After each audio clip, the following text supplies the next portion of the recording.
Doctor സെവാർഡിൻ്റെ diary September 28. ഇന്ന് ഞാൻ സുഖമായി ഉറങ്ങട്ടെ. ഇന്നലെ വാൻ ഹെൽസിങ്ങിൻ്റെ അഭിപ്രായങ്ങളൊക്കെ ശരിയാണെന്ന് എനിക്ക് തോന്നി. പക്ഷേ ഇപ്പോൾ അതൊക്കെ ഒരുതരം ഭ്രാന്തായിരുന്നുവെന്നും തോന്നുന്നു. അദ്ദേഹം അതൊക്കെ വിശ്വസിക്കുന്നുണ്ട്.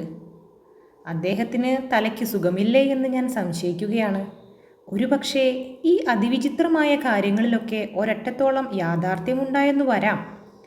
അല്ലെങ്കിൽ അതൊക്കെ പ്രൊഫസർ സ്വയം ചെയ്തതായിരിക്കുമോ? അദ്ദേഹം അതിസൂത്രശാലിയാണ്. എന്തെങ്കിലും ഒരു കാര്യം തീരുമാനിച്ചാൽ അദ്ദേഹം അത് എന്ത് ചെയ്തും സാധിച്ചേ അടങ്ങൂ. വാൻ ഹെൽസിങ്ങിന് ഭ്രാന്ത് പിടിക്കുകയോ? അത് വിചാരിക്കാൻ കൂടി വയ്യ. ഏതായാലും അദ്ദേഹത്തെ നല്ലപോലെ ശ്രദ്ധിച്ചിരിക്കണം. സെപ്റ്റംബർ 29 രാവിലെ. ഇന്നലെ രാത്രി 10 മണിക്ക് മുമ്പായി ആർതറും ക്വിൻസിയും വാൻ ഹെൽസിങ്ങിൻ്റെ മുറിയിലേക്ക് വന്നു. ഞങ്ങൾ എന്താണ് ചെയ്യേണ്ടതെന്ന് അദ്ദേഹം പറഞ്ഞു. അവിടെ ഗുരുതരമായ ഒരു കൃത്യം ചെയ്തു തീർക്കാനുണ്ട്.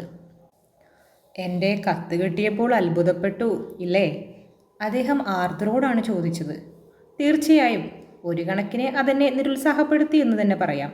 ഈയിടെയായി എൻ്റെ വീടിൻ്റെ അന്തരീക്ഷത്തിൽ അത്രയധികം കുഴപ്പങ്ങൾ ഉണ്ടായല്ലോ. താങ്കൾ എന്താണ് ഉദ്ദേശിക്കുന്നതെന്നറിയാതെ ഞാൻ വല്ലാതെ ഉത്കണ്ഠിതനാവുകയും ചെയ്തു. ഞാനും കിൻസിയും അതിനെപ്പറ്റി സംസാരിക്കുകയുണ്ടായി. പക്ഷേ സംസാരിക്കും തോറും കുഴപ്പം അധികമായി വന്നതേയുള്ളൂ. ഏതായാലും ഞാൻ എന്തും നേരിടാൻ തയ്യാറായിരിക്കുകയാണ്.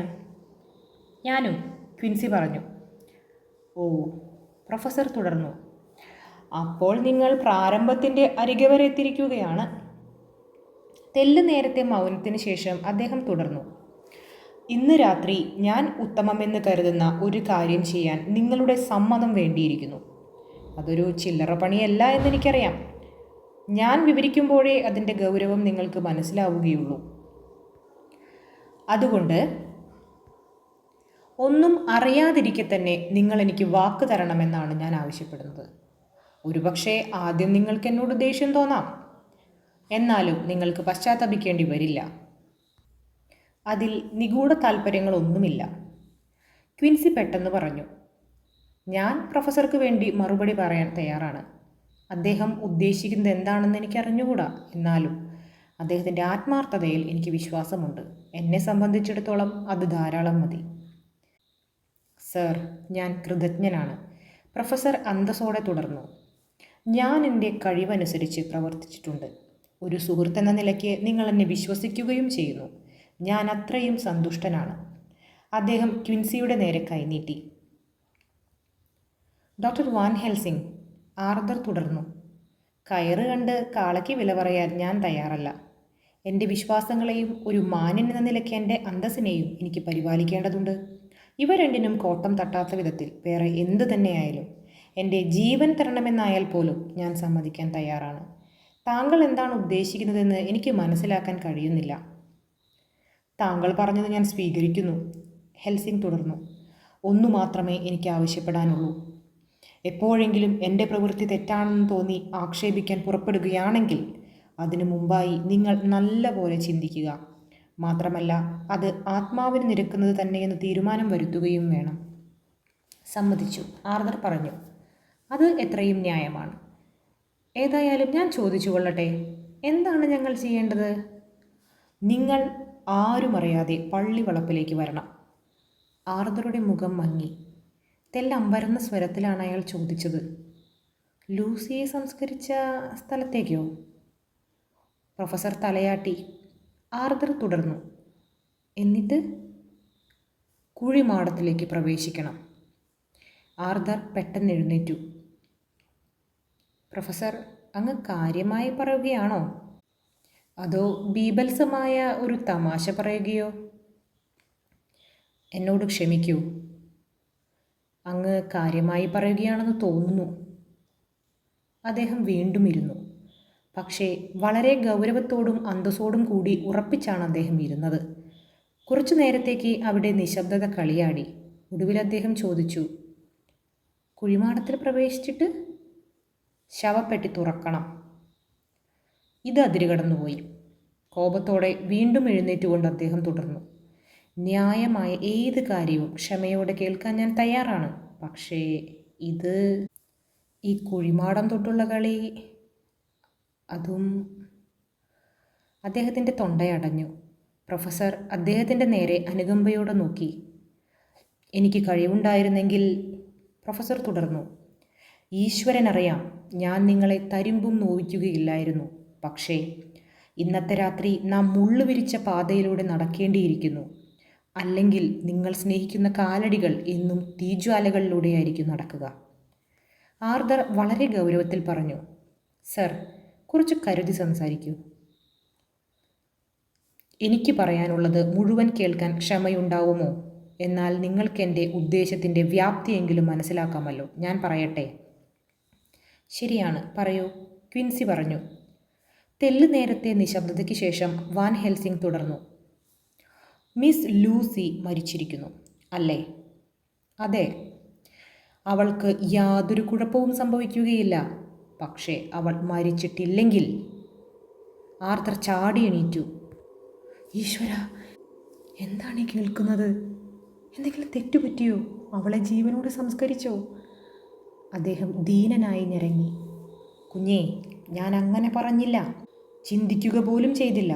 ഞാൻ ഇത്ര മാത്രമേ പറയാൻ ഉദ്ദേശിച്ചുള്ളൂ. അവൾ ഒരു ജീവിക്കുന്ന പ്രേതമാവാൻ സാധ്യതയുണ്ട്.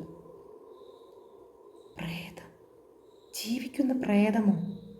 നിങ്ങൾ എന്താണ് ഉദ്ദേശിക്കുന്നത്? ഇതെല്ലാം ഒരു പകൽ സ്വപ്നമാണോ? അല്ലെങ്കിൽ എന്താണിതൊക്കെ? മനുഷ്യന് ഊഹിക്കാൻ മാത്രം കഴിയുന്ന വളരെയധികം സങ്കീർണതകളുണ്ട് ലോകത്തിൽ. എന്നെ വിശ്വസിക്കൂ, നാം ഇപ്പോൾ അത്തരമൊന്നിൻ്റെ വക്കിലെത്തി നിൽക്കുകയാണ്. പക്ഷേ ഞാനൊന്നും ചെയ്തിട്ടില്ല. ലൂസിയുടെ മൃതദേഹത്തിൻ്റെ തല ഞാൻ വെട്ടിക്കൊള്ളട്ടെ? പാടില്ല, ഒരിക്കലും പാടില്ല, ആർതർ വികാരഭരിതനായി വിളിച്ചു പറഞ്ഞു. ഈ ലോകം മുഴുവനും തരാമെന്ന് പറഞ്ഞാലും അവളുടെ മൃതദേഹത്തെ ഒരു കടുകിടയ്ക്കും ഉപദ്രവിക്കാൻ ഞാൻ സമ്മതിക്കുകയില്ല. ഡോക്ടർ വാൻ ഹെൽസിംഗ്, അങ്ങനെ അതിര് കടന്ന് പരീക്ഷിക്കുന്നു. എന്നോട് ഇത്രയും ക്രൂരത കാണിക്കാൻ ഞാൻ എന്താണ് അങ്ങയോട് ചെയ്തത്? പാവം ആ കൊച്ചു പെൺകിടാവ് അങ്ങയോട് എന്താണ് ചെയ്തത്? അവൾക്ക് ശ്മശാനത്തിൽ പോലും സ്വൈര്യം കൊടുക്കുകയില്ലെന്നോ? അങ്ങേക്ക് ഭ്രാന്താണോ? അതോ എൻ്റെ ബുദ്ധിക്ക് സ്ഥിരതയില്ലേ? ഏതായാലും അത്തരം കാര്യങ്ങളെപ്പറ്റി ഇനി ഒട്ടും ആലോചിക്കണ്ട. ഞാൻ ഒരിക്കലും അനുവദിക്കുകയില്ല. അവളുടെ ശ്മശാനം കാത്തുരക്ഷിക്കാൻ ഞാൻ ചുമതലപ്പെട്ടവനാണ്.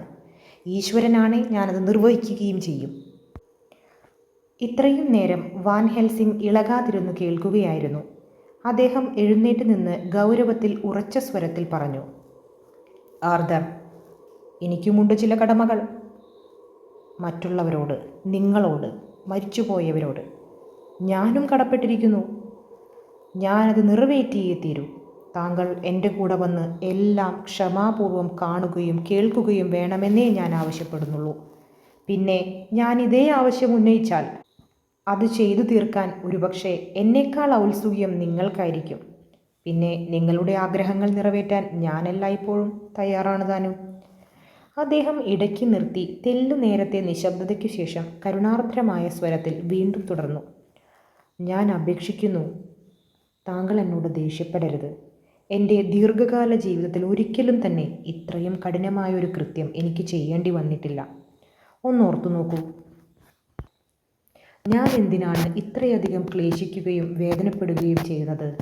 ഞാൻ വിദൂരത്തുള്ള എൻ്റെ നാട്ടിൽ നിന്ന് ഇവിടേക്ക് വന്നത് ആദ്യത്തിൽ എൻ്റെ സുഹൃത്ത് സെവാർഡിനും പിന്നീട് നല്ലവളായിരുന്ന ആ കൊച്ചു പെൺകുഞ്ഞിനും എന്നാൽ കഴിയുന്ന നന്മയെല്ലാം ചെയ്യാൻ വേണ്ടിയാണ്. മടിയോടെയാണെങ്കിലും തുറന്നു പറയട്ടെ, അവൾക്ക് താങ്കൾ നൽകിയതുപോലെ തന്നെ എൻ്റെ സിരകളിലെ ജീവരക്തം ഞാനും നൽകുകയുണ്ടായി. നിങ്ങളെ ആരെയും പോലെ ഞാൻ അവളുടെ കാമുകനായിരുന്നില്ല, അവളുടെ വൈദ്യൻ, ഒരു സുഹൃത്ത് മാത്രം. അവൾ മരിക്കുന്നതിന് മുമ്പും മരണശേഷവും ഞാൻ എൻ്റെ ചില ദിനരാത്രങ്ങൾ അവൾക്ക് വേണ്ടി ചെലവഴിച്ചു. ഇപ്പോൾ അവൾക്ക്, അവളുടെ പ്രേതത്തിന് എൻ്റെ ജീവൻ കൊണ്ട് നന്മ കൈവരുമെങ്കിൽ അത് ഈ നിമിഷത്തിൽ ഞാൻ പരിപൂർണ സമ്മതത്തോടെ നൽകും. ഹൃദയത്തിൽ തറയ്ക്കുന്ന ആത്മാർത്ഥതയോടെയാണ് അദ്ദേഹം ഇത് പറഞ്ഞത്. ആർതറെ അത് വല്ലാതെ ഉലച്ചു കളഞ്ഞു. അദ്ദേഹം പ്രൊഫസറുടെ കൈ പിടിച്ചുകൊണ്ട് പറഞ്ഞു, ഹോ, എനിക്കതിനെപ്പറ്റി ചിന്തിക്കാൻ കഴിയുന്നില്ല. എനിക്കത് മനസ്സിലാക്കാൻ സാധിക്കുന്നില്ല. ഏതായാലും ഞാൻ അങ്ങയുടെ കൂടെ വരാം. 16. സമയം 12 മണിയാവുന്നതേ ഉണ്ടായിരുന്നുള്ളൂ. ഞങ്ങൾ മതിൽ ചാടി പള്ളിവളപ്പിൽ പ്രവേശിച്ചു. ആകാശത്തിൽ കരിങ്കാറുകൾ മൂടിക്കിടന്നു. അവ അല്പാൽപം അനങ്ങുമ്പോൾ രാത്രിയുടെ ഭീതിതമായ കൂരിരുട്ടിനെ ഭേദിച്ചുകൊണ്ട് നിലാവ് ഊർന്നു വീണു. കുഴിമാടം സമീപിച്ചപ്പോൾ ഞാൻ ആർദ്രയെ ശ്രദ്ധിച്ചു. അദ്ദേഹത്തിൽ ഭാവഭേദമൊന്നും കാണാൻ സാധിച്ചില്ല. പ്രൊഫസർ വാതിൽ തുറന്നു. വിവിധ കാരണങ്ങളാൽ ഞങ്ങളാകെ ആശയക്കുഴപ്പത്തിലായിരുന്നു. അതുകൊണ്ട് അദ്ദേഹം തന്നെ മുമ്പിൽ നടന്നു. ഞങ്ങൾ പിന്നാലെ ചെന്നു. അദ്ദേഹം വാതിലടച്ചു. പിന്നീട് വിളക്ക് കൊളുത്തി ശവപ്പെട്ടിയുടെ നേരെ കാണിച്ചുകൊണ്ട് എന്നോട് പറഞ്ഞു, "ഇന്നലെ എന്നോടൊപ്പം താങ്കളും ഉണ്ടായിരുന്നുവല്ലോ. ലൂസിയുടെ ദേഹം ഈ പെട്ടിയിൽ തന്നെ ഉണ്ടായിരുന്നില്ലേ?" "ഉണ്ടായിരുന്നു." മറ്റുള്ളവരുടെ നേരെ തിരിഞ്ഞ് പ്രൊഫസർ തുടർന്നു, "കേട്ടില്ലേ?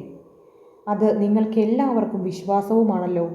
അദ്ദേഹം തൻ്റെ സ്ക്രൂ ഡ്രൈവർ കയ്യിലെടുത്ത് ശവപ്പെട്ടിയുടെ മൂടി അഴിക്കാൻ തുടങ്ങി. ആർതർ വിളറി നിശബ്ദനായി നിന്നു. മൂടി എടുത്തു മാറ്റിയപ്പോൾ അദ്ദേഹം മുന്നോട്ട് നീങ്ങി. അകത്തെ ഈയം കൊണ്ടുള്ള മൂടിയിലെ ദ്വാരം കണ്ടപ്പോൾ അദ്ദേഹത്തിൻ്റെ മുഖം ചുവന്നുപോയി. പക്ഷേ താമസിയാതെ അദ്ദേഹം സ്വയം നിയന്ത്രിച്ചു. വാൻ ഹെൽസിംഗ് ഈയത്തിൻ്റെ മൂടിയും എടുത്തു മാറ്റി.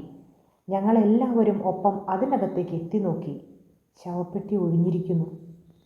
വളരെ നേരത്തേക്ക് ആരും ഒന്നും പറഞ്ഞില്ല. ക്വിൻസിയാണ് മൗനം ഭഞ്ജിച്ചത്. "പ്രൊഫസർ, അങ്ങയ്ക്ക് വേണ്ടി ഞാൻ സംസാരിച്ചിട്ടുണ്ട്. എനിക്ക് അങ്ങയുടെ വാക്കാണ് ആവശ്യം. സാധാരണയായി ഞാൻ അധികം ചോദിക്കാറില്ല. സംശയിച്ച് ഞാൻ അങ്ങയെ അവമതിക്കുന്നുമില്ല. പക്ഷേ ഇത് അന്തസ്സിൻ്റെയും അവമതിയുടെയും കാര്യമല്ല. ഇത് അങ്ങയുടെ പണിയാണോ?" "ലോകത്തിലെ എല്ലാ നന്മകളെയും പിടിച്ച് ഞാൻ സത്യം ചെയ്യുന്നു. ഞാൻ അവളെ എടുത്തു മാറ്റിയിട്ടില്ല, സ്പർശിച്ചിട്ട് പോലുമില്ല. സംഭവിച്ചത് ഇത്ര മാത്രമാണ്. 2 ദിവസം മുമ്പ് രാത്രി ഞാനും സുഹൃത്ത് സെവാർഡും കൂടി ഇവിടെ വന്നു. എന്നെ വിശ്വസിക്കൂ, ശരിയായ കാരണങ്ങൾ ഉണ്ടായിരുന്നു. അടച്ചു പൂട്ടിയിരുന്ന ശവപ്പെട്ടി ഞങ്ങൾ തുറന്നു. അത് ഇപ്പോഴത്തെ പോലെ തന്നെ കാലിയായിരുന്നു. ഞങ്ങൾ കാത്തിരുന്നു. കുറേ കഴിഞ്ഞപ്പോൾ മരങ്ങൾക്കിടയിലൂടെ എന്തോ വെളുത്ത ഒന്ന് കടന്നുപോയത് ഞങ്ങൾ കണ്ടു. പിറ്റേ ദിവസം ഞങ്ങളിവിടെ വന്നു. അവൾ ഇതിൽ കിടക്കുന്നുണ്ടായിരുന്നു. ഇല്ലേ ജോൺ?" "ഉവ്." "ഞങ്ങൾ കൃത്യസമയത്താണ് എത്തിയത്. അന്ന് രാത്രി കാണാതായ കൊച്ചു കുഞ്ഞിനെ യാതൊരു പരിക്കുകളുമില്ലാതെ ഞങ്ങൾക്ക് ഈ ശവപ്പറമ്പിൽ നിന്ന് കിട്ടി. ഇന്നലെ സൂര്യൻ അസ്തമിക്കുന്നതിന് മുമ്പായി തന്നെ ഞാനിവിടെ വന്നു. കാരണം സൂര്യൻ അസ്തമിച്ചാൽ രക്ഷസുകൾക്കും യക്ഷികൾക്കും എണീറ്റ് പുറത്തു പോകാൻ കഴിയും. സൂര്യൻ ഉദിക്കുന്നത് വരെ ഞാനിവിടെ കാവലിരുന്നു. ഒന്നും കണ്ടില്ല. അതിന് കാരണമുണ്ട്. ഞാൻ ആ കതകിൻ്റെ പിടിയിൽ വെള്ളുള്ളിപ്പൂക്കളും പ്രേതങ്ങൾക്ക് സ്പർശിക്കാൻ കഴിയാത്ത മറ്റു വസ്തുക്കളും വച്ചിരുന്നു. ഇന്ന് അസ്തമിക്കുന്നതിന് മുമ്പായി ഞാനവയൊക്കെ നീക്കം ചെയ്തു. അതുകൊണ്ട് ഇപ്പോൾ ഈ ശവപ്പെട്ടി കാലിയാവുകയും ചെയ്തിരിക്കുന്നു. പക്ഷേ ക്ഷമിക്കൂ, ഇപ്പോൾ തന്നെ വിചിത്രമായ പലതും കണ്ടു. നമുക്ക് പുറത്തുപോയി ശബ്ദമുണ്ടാക്കാതെ ഒളിഞ്ഞു നിൽക്കാം. ഇനിയും കൂടുതൽ വിചിത്രമായ സംഭവങ്ങൾ കാണാനിരിക്കുന്നതേയുള്ളൂ. നമുക്ക് പുറത്തേക്ക് പോകാം." അദ്ദേഹം കയ്യിലിരുന്ന വിളക്ക് ഒരു കറുത്ത ചില്ലുകൊണ്ട് മൂടി. ഞങ്ങളെല്ലാവരും പുറത്തേക്ക് കടന്ന് വാതിലടച്ചു പൂട്ടി. ആ കുഴിമാടത്തിൻ്റെ ഭയാനകമായ അന്തരീക്ഷത്തിൽ നിന്ന് പുറത്തു കടന്നപ്പോൾ പ്രകൃതിയാകെ മാറിയതുപോലെ തോന്നി.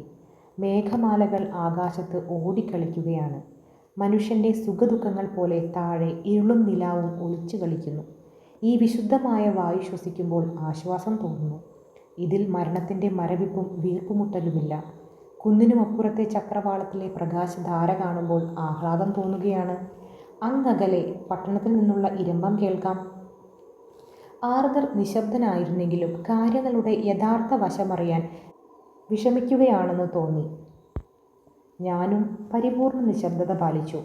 ഞാൻ വീണ്ടും സംശയങ്ങൾ മാറ്റിവെച്ച് വാൻ ഹെൽസിങ്ങിൻ്റെ തീരുമാനങ്ങൾ വിശ്വസിക്കാൻ തുടങ്ങുകയായിരുന്നു. ക്വിൻസി ശാന്തഗംഭീരമായ ധീരതയെ അവലംബിച്ച് നിൽക്കുകയാണ്. അദ്ദേഹം സിഗരറ്റ് വലിക്കാൻ സാധിക്കാത്തതുകൊണ്ട് ഒരു വലിയ കഷ്ണം പുകയില വായിലിട്ട് ചവയ്ക്കാൻ തുടങ്ങി. വാൻ ഹെൽസിംഗ് ആവട്ടെ എല്ലാം തീരുമാനിച്ച പോലെ പ്രവർത്തിച്ചുകൊണ്ടിരിക്കുകയാണ്. ആദ്യം അദ്ദേഹം ഭദ്രമായി പൊതിഞ്ഞു വെച്ചിരുന്ന കുറേ ചെറിയ കുരിശപ്പം പോലെയുള്ള ബിസ്ക്കറ്റ് കയ്യിലെടുത്തു. പിന്നീട് ഒരു കുടന്ന വെളുത്ത എന്തോ ഒരു വസ്തുവും ബാഗിൽ നിന്നും എടുത്തു. അത് രണ്ടും കൂടി കയ്യിലിട്ട് തിരുമ്മി ചേർത്ത് വലിയ കട്ടകളാക്കി വാതിലിൻ്റെ ഓരങ്ങളിലും തിരിക്കുറ്റിയിലും ഒക്കെ വെച്ചു. ഞാനിത് കണ്ട് അമ്പരന്നു നിൽക്കുകയായിരുന്നു. അദ്ദേഹത്തിൻ്റെ അരികിലായിരുന്നതുകൊണ്ട് എന്താണ് അദ്ദേഹം ചെയ്യുന്നതെന്ന് ഞാൻ മൃദുലമായി ചോദിച്ചു. ആർതറും ക്വിൻസിയും ഉത്കണ്ഠയോടെ അടുത്തേക്ക് വന്നു. അദ്ദേഹം പ്രതിവചിച്ചു, ഞാൻ പ്രേതം അകത്ത് കടക്കാതിരിക്കാനായി കുഴിമാടം അടയ്ക്കുകയാണ്. താങ്കൾ ഇവിടെ ഇട്ടിട്ടുള്ള ആ സാധനമാണോ പ്രേതത്തിനെ തടുക്കാൻ പോകുന്നത്? അത് തന്നെ. അതെന്താണ് സാധനം? ആർതറാണത് ചോദിച്ചത്. വളരെ ഉദാരമായി തൻ്റെ തലയിൽ നിന്ന് തൊപ്പിയെടുത്തുകൊണ്ടാണ് വാൻ ഹെൽസിംഗ് മറുപടി പറഞ്ഞത്. വിശുദ്ധ കുരിശപ്പ, ഞാനിത് ആംസ്റ്റർഡാമിൽ നിന്ന് കൊണ്ടുവന്നതാണ്. ഞാൻ പോയി കുമ്പസരിച്ചു. ആ മറുപടി ഞങ്ങളെ എല്ലാവരെയും വല്ലാതെ ആകർഷിച്ചു. പ്രൊഫസറുടെ ആത്മാർത്ഥതയെ സംശയിക്കുന്നതിൽ ഞങ്ങൾ പശ്ചാത്തപിച്ചു. ഞങ്ങളെ ഓരോരുത്തരെയും നിർദ്ദിഷ്ടമായ സ്ഥാനങ്ങളിൽ കുഴിമാടത്തിൻ്റെ ചുറ്റുമായി ഒളിപ്പിച്ചു നിർത്തി. ഇപ്പോൾ ആരങ്ങോട്ട് വന്നാലും ഞങ്ങളെ കാണുകയില്ല. ഇതിനു മുമ്പത്തെ രാത്രിയിലെ അനുഭവം കൊണ്ട് ഈ ഭീകരത എനിക്ക് പരിചിതമായി കഴിഞ്ഞിരുന്നു. എന്നിട്ടും കുറച്ചു മുമ്പ് കണ്ട തെളിവുകളെക്കുറിച്ച് ഓർത്തപ്പോൾ എൻ്റെ ഉള്ളു വിറയ്ക്കുകയായിരുന്നു. ആർദ്രയെപ്പറ്റി ചിന്തിച്ചപ്പോൾ എനിക്ക് സഹതാപം തോന്നി. കുഴിമാടങ്ങൾ ഇത്രയും പൈശാചികമായി വിളറി ഒരിക്കലും ഞാൻ കണ്ടിട്ടില്ല. സൈപ്രസ് യു വൃക്ഷങ്ങളും ഒന്നും തന്നെ ഒരിക്കലും ഇത്രയും ഭീതിതമായി അനുഭവപ്പെട്ടിട്ടില്ല. മരച്ചില്ലകളും പുല്ലുകൾ പോലും മുമ്പെങ്ങും ഇങ്ങനെ അശുഭസൂചകമായി ചലിക്കുന്നത് കണ്ടിട്ടില്ല. അതിവിദൂരതയിൽ നിന്ന് കേൾക്കുന്ന നായ്ക്കളുടെ ഓരി ഇതുവരെയും ഇത്രയും കൊടും ക്രൂരതയായി തോന്നിയിട്ടില്ല. ആ നിശബ്ദത വളരെ നേരം നീണ്ടുനിന്നു. അപ്പോൾ പ്രൊഫസർ എന്നൊരു സീൽക്കാരം പുറപ്പെടുവിച്ചു. അദ്ദേഹം അകലേക്ക് വിരൽ ചൂണ്ടി. അവിടെ മരങ്ങൾക്കിടയിലെ നടപ്പാതയിലൂടെ ഒരു വെളുത്ത രൂപം മുന്നോട്ട് നീങ്ങുകയാണ്. നേരിയ ഒരു വെളുത്ത രൂപം. എന്തോ കറുത്ത ഒരു സാധനം മാറത്ത് അടക്കി പിടിച്ചിട്ടുണ്ട്. ആ രൂപം അവിടെ നിന്നു. പെട്ടെന്ന് മേഘശകലം നീങ്ങി. പൂനിലാവ് ആ രൂപത്തിൻ്റെ മേൽ പതിച്ചു. ശ്മശാന വേഷങ്ങൾ അണിഞ്ഞ കറുത്ത മുടിയുള്ളൊരു സ്ത്രീ. ആ മുഖം കാണാൻ കഴിഞ്ഞില്ല. മാറത്തടക്കി പിടിച്ചിട്ടുള്ള കുഞ്ഞിൻ്റെ മേലേക്ക് തല കുനിച്ചു പിടിച്ചിരിക്കുകയാണവൾ. ഒരു നിമിഷനേരത്തെ നിശബ്ദത. പെട്ടെന്നൊരു നേരിയ ദീനരോധനം കേട്ടു. ഒരു കൊച്ചുകുട്ടി ഉറക്കത്തിൽ കരയുന്നത് പോലെ. ഞങ്ങൾ മുന്നോട്ട് നീങ്ങാൻ ഭാവിക്കുകയായിരുന്നു. പക്ഷേ പ്രൊഫസർ കൈനീട്ടി ഞങ്ങളെ തടഞ്ഞു. ആ രൂപം ഞങ്ങളുടെ നേരെ നീങ്ങി വരാൻ തുടങ്ങി. വീണ്ടും ഒരിക്കൽ കൂടി നിലാവ് അവളുടെ മേൽ പതിച്ചു. അവൾ അരികിലെത്തി. ഞങ്ങൾ ആ രൂപം വ്യക്തമായി കണ്ടു. എൻ്റെ ഹൃദയം മഞ്ഞുപോലെ തണുത്തു. ആർദർ ഭയന്ന് വാ പൊളിച്ചു നിൽക്കുന്നു. അത് ലൂസിയാണ്, ലൂസി തന്നെ. പക്ഷേ വളരെയധികം മാറിയിരിക്കുന്നു. അവളുടെ മധുരോദാരത മുഴുവനും കടുത്ത നിഷ്ഠൂരതയായിരിക്കുന്നു. പണ്ടത്തെ നിഷ്കളങ്കതയുടെ സ്ഥാനത്ത് അത്യാവേശം നിറഞ്ഞ ആസക്തിയും. വാൻ ഹെൽസിംഗ് മുന്നോട്ട് കാൽവച്ചു. ഞങ്ങളും ഒപ്പം നീങ്ങി. 4 പേരും കുഴിമാടത്തിൻ്റെ വാതിലിന് മുമ്പിൽ നിരന്നു നിന്നു. വാൻ ഹെൽസിംഗ് കൈയുയർത്തി. പെട്ടെന്ന് വിളക്ക് മൂടിയിരുന്ന കറുത്ത ചില്ല അദ്ദേഹം വലിച്ചു മാറ്റി. ഇപ്പോൾ ലൂസി തെളിഞ്ഞ പ്രകാശത്തിലാണ്. ആ ചുണ്ടുകൾ ചുടുരക്തം കൊണ്ട് കുതിർന്നു, കൂടുതൽ തുടുത്തിരിക്കുന്നു. കവിളിലൂടെ ഒലിച്ചിറങ്ങിയ രക്തം വീണ് അവളുടെ ദേഹത്തിലുള്ള ധവളാഭമായ കോടി വസ്ത്രം പങ്കിലമായിരിക്കുന്നു. ഞങ്ങൾ പേടിച്ച് അടിമുടി വിറച്ചുപോയി. വാൻ ഹെൽസിംഗ് പോലും തെല്ല് തകർന്നതായി ആ മങ്ങിയ പ്രകാശത്തിൽ ഞാൻ കണ്ടു. ആർതർ എൻ്റെ തൊട്ടരികിലായിരുന്നു നിന്നിരുന്നത്. ഞാൻ പിടിച്ചില്ലെങ്കിൽ അദ്ദേഹം വീണിട്ടുണ്ടാവുമായിരുന്നു. ഞങ്ങളെ കണ്ടപ്പോൾ ലൂസിയുടെ ആകൃതി ഉള്ളതുകൊണ്ട് ഞാനതിനെ അങ്ങനെ വിളിക്കട്ടെ, അപ്രതീക്ഷിതമായി തടുക്കപ്പെട്ട ഒരു പൂച്ചയെപ്പോലെ ചീറിക്കൊണ്ട് പിന്മാറി. പിന്നീട് അവളുടെ കണ്ണുകൾ ഞങ്ങളുടെ മേൽ പതിച്ചു. ആകൃതിയിലും നിറത്തിലും അവ ലൂസിയുടെ കണ്ണുകൾ തന്നെ. പക്ഷേ ഞങ്ങൾക്ക് ചിരപരിചിതമായ നിഷ്കളങ്കതയും ഉദാരതയുമല്ല, നേരെ മറിച്ച് കുടിലമായ ക്രൗര്യവും നരകീയ അഗ്നിജ്വാലകളുമാണ് അവയിൽ ആളുന്നത്. അവളോട് എനിക്കുണ്ടായിരുന്ന പ്രേമം മുഴുത്ത വിദ്വേഷവും വെറുപ്പുമായി മാറി. ഇപ്പോൾ അവളെ കൊല്ലണമെന്നോട് ആവശ്യപ്പെടുകയാണെങ്കിൽ ഞാൻ ഈ നിമിഷത്തിൽ അത് നിറഞ്ഞ സന്തോഷത്തോടെ നിർവഹിക്കുമായിരുന്നു. ഞങ്ങളുടെ നേരെ നോക്കിയപ്പോൾ അവളുടെ കണ്ണുകൾ പാപപങ്കിലമായ പ്രകാശത്തിൽ തിളങ്ങി. ആ ചുണ്ടുകളിൽ ക്രൂരവും മദാലസവുമായൊരു പുഞ്ചിരി തത്തി നിന്നു. ഓഹ്, അത് കണ്ടപ്പോൾ ഞാൻ തരിച്ചുപോയി. നായ കടിച്ചു തീർന്ന ഒരു എല്ലിൻ കഷ്ണം തുപ്പുന്നത് പോലെ അതുവരെയും തൻ്റെ മാറത്തടക്കി പിടിച്ചിരുന്ന ആ കുഞ്ഞിനെ തീരെ അശ്രദ്ധമായൊരു ഭാഗത്തേക്ക് വലിച്ചെറിഞ്ഞു. പെട്ടെന്ന് പൊട്ടിക്കരഞ്ഞ് അത് അവിടെ കിടന്ന് തേങ്ങിക്കൊണ്ടിരുന്നു. ആർതർ ആകെ തരിച്ചു നിൽക്കുകയായിരുന്നു. അദ്ദേഹത്തിൽ നിന്ന് ഒരു ഞരക്കം പുറപ്പെട്ടു. അവൾ 2 കൈകളും നീട്ടിപ്പിടിച്ച് മുന്നോട്ട് നീങ്ങി. ആർതർ പിന്നാക്കം വാങ്ങി കൈകൊണ്ട് മുഖം പൊത്തി. ഉദ്വേഗഭരിതവും ബീഭത്സവുമായൊരു പുഞ്ചിരി അവളുടെ ചുണ്ടുകളിൽ തിളങ്ങി. അവൾ കുറെ കൂടി മുന്നോട്ടു നീങ്ങി. ആ മുഖം വികാരവിജൃംഭിതമായിരിക്കുന്നു. ആർതർ, എൻ്റെ അരികിലേക്ക് വരൂ. ഇവരെയൊക്കെ ഉപേക്ഷിച്ച് എൻ്റെ കൂടെ വരൂ. എൻ്റെ കരങ്ങൾ അങ്ങേക്ക് വേണ്ടി ദാഹിക്കുകയാണ്. ഈ കൈകൾ അങ്ങേക്ക് വേണ്ടി ഉടറുകയാണ്. വരൂ, നമുക്കൊന്നിച്ച് വിശ്രമിക്കാം. വരൂ എൻ്റെ പ്രാണേശ്വര, വരൂ. അവളുടെ ശബ്ദത്തിൽ പൈശാചികമായ മാധുര്യം ഓളം വെട്ടിയിരുന്നു. മറ്റൊരാളെ സംബോധന ചെയ്ത് പറഞ്ഞതായിട്ടും അത് ഞങ്ങളുടെ തലച്ചോറിൽ പോലും പ്രതിധ്വനിച്ചു. ആർദ്രാകട്ടെ ഒരു മാസ്മരിക ശക്തിയിൽ അകപ്പെട്ട പോലെ കാണപ്പെട്ടു. അദ്ദേഹം കൈകൾ മുഖത്തു നിന്നെടുത്ത് വിടർത്തി നീട്ടി. അവൾ ആ കൈകൾ എത്തിപ്പിടിക്കാൻ ഭാവിക്കുകയായിരുന്നു. പക്ഷേ പെട്ടെന്ന് വാൻ ഹെൽസിംഗ് തൻ്റെ ചെറിയ സ്വർണ്ണക്കുരിശ് അവരുടെ മധ്യത്തിലായി പിടിച്ചു. അവൾ ഞൊടിയിട കൊണ്ട് പിൻവാങ്ങി. പെട്ടെന്ന് കോപാക്രാന്തയായി മുഖം കൂട്ടി കുഴിമാടത്തിലേക്ക് പ്രവേശിക്കാൻ എന്ന പോലെ പ്രൊഫസറെ തിരക്കിക്കൊണ്ട് അവൾ കടന്നുപോയി. പക്ഷേ വാതിലിൻ്റെ 1-2 അടി അരികിലെത്തിയപ്പോൾ അപ്രതിരോധ്യമായ എന്തോ ഒരു ശക്തി കൊണ്ട് തടയപ്പെട്ട പോലെ തറച്ചു നിന്നു. പിന്നെ അവൾ ഞങ്ങളുടെ നേരെ തിരിഞ്ഞു. നിറനിലാവിൽ ആ മുഖം ഞങ്ങൾക്ക് വ്യക്തമായി കാണാമായിരുന്നു. വിളക്കിൻ്റെ പ്രകാശം ആ മുഖത്ത് ശരിക്കും പതിച്ചു. ആ മുഖത്ത് അത്രയും ക്രൂരമായ അക്രമാസക്തി ഞാൻ മുമ്പൊരിക്കലും കണ്ടിട്ടില്ല. എൻ്റെ ജീവിതകാലത്ത് ഇനി കാണുമെന്നും തോന്നുന്നില്ല. കവിളുകളിലെ ശോണിമ പോയി കറുത്തിരുണ്ടു. കണ്ണുകളിൽ നിന്നും തീപ്പൊരി ചിതറി. പുരികങ്ങൾ വില്ലുപോലെ വളഞ്ഞു. രക്തം പുരണ്ട വായ അവൾ മലർക്കെ തുറന്നു. നീണ്ടു ചുവന്ന ആ പൈശാചികമായ നാവ് രക്തപാനത്തിന് ഉടറുകയായിരുന്നു. മരണത്തിനൊരു മുഖമുണ്ടെങ്കിൽ, നോട്ടത്തിന് കൊല്ലാനുള്ള കരുത്തുണ്ടെങ്കിൽ, ആ നിമിഷത്തിൽ ഞങ്ങൾ അതാണ് കണ്ടത്. അങ്ങനെ ഏതാണ്ട് ഒരു അരനിമിഷം നിന്നു. നിമിഷങ്ങൾക്ക് യുഗങ്ങളുടെ ദൈർഘ്യമുണ്ട്. കവാടത്തിൻ്റെയും ഉയർത്തിപ്പിടിച്ച കുരിശിൻ്റെയും മധ്യത്തിലായി അവൾ അനങ്ങാതെ നിന്നു. വാൻ ഹെൽസിംഗ് ആർതറോട് വിളിച്ചു ചോദിച്ചു, "ഓ എൻ്റെ സുഹൃത്തെ, പറയൂ, ഞാൻ എൻ്റെ ജോലി തുടരട്ടെ?"